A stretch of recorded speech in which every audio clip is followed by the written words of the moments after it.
My husband felt he wasn't good enough for me, so he deliberately got close to other women to force me to divorce him. 2 years later, he finally became a billionaire, but I decided to stay away from him, because after the divorce, I became pregnant, and now, I don't want to share custody of the child. Miriam's name flashed across the screen. I answered, and her voice practically exploded through the line. Did you see Benny's birthday invite? I've been texting you. Benny Simpson, college buddy, party magnet, and the accidental matchmaker behind Jonathan and me. His party was in 2 days. I think I'll skip this one, I murmured. The memory of my first encounter with Jonathan at Benny's barbecue was starting to fade. Oh, come on, Miriam pleaded. You bailed last year. Benny would be gutted. I'll make it up with a killer gift, I said, brushing her off. My son Michael tugged on my sleeve. Mommy, how do you say this name? It looks like Bunny. I smiled down at him. That's Benny, sweetheart. He was sharp for his age, all language and curiosity, a trait I liked to think came from me. Miriam persisted. Mike's good with me for the night, and don't even worry about Jonathan. He's too important to crash our little party. You'll have fun. Truth be told, I could barely afford to breathe. Bills, clothes, childcare, everything was tight. The only luxury left from my past life was the Porsche Cayenne sitting in the garage,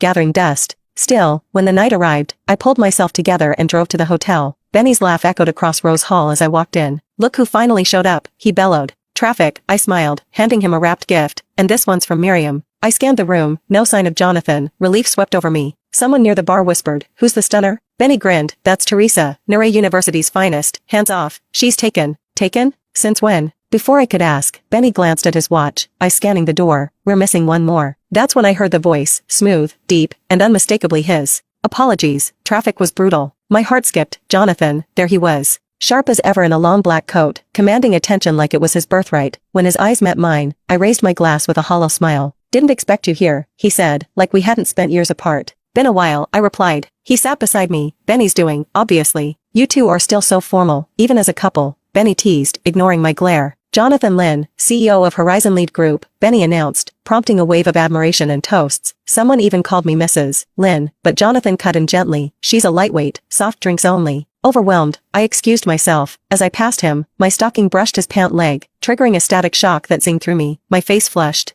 In the restroom, I took a deep breath and texted Benny. Got an errand, gotta bounce. He replied immediately. What? Your coat's here. Yeah, I know. I'm by the elevator. A moment later, Benny showed up with my coat. I greeted him with a swift kick to the shin. Ouch. You trying to cripple the birthday boy? You knew, I snapped. You knew about the divorce and still invited him. I thought maybe, he started. Don't, Jonathan and I are over. Unbeknownst to me, Jonathan had heard every word. I'll leave you two alone, Benny muttered, slipping away. Jonathan's gaze was hard. Let's be clear, I'm not here for you. Crystal, I shot back. Benny's trying to force something that's not happening. He nodded. He should mind his business. I softened my tone. Heard about your new venture. Congrats, Mr. Lin. Thanks, he said flatly. Outside, I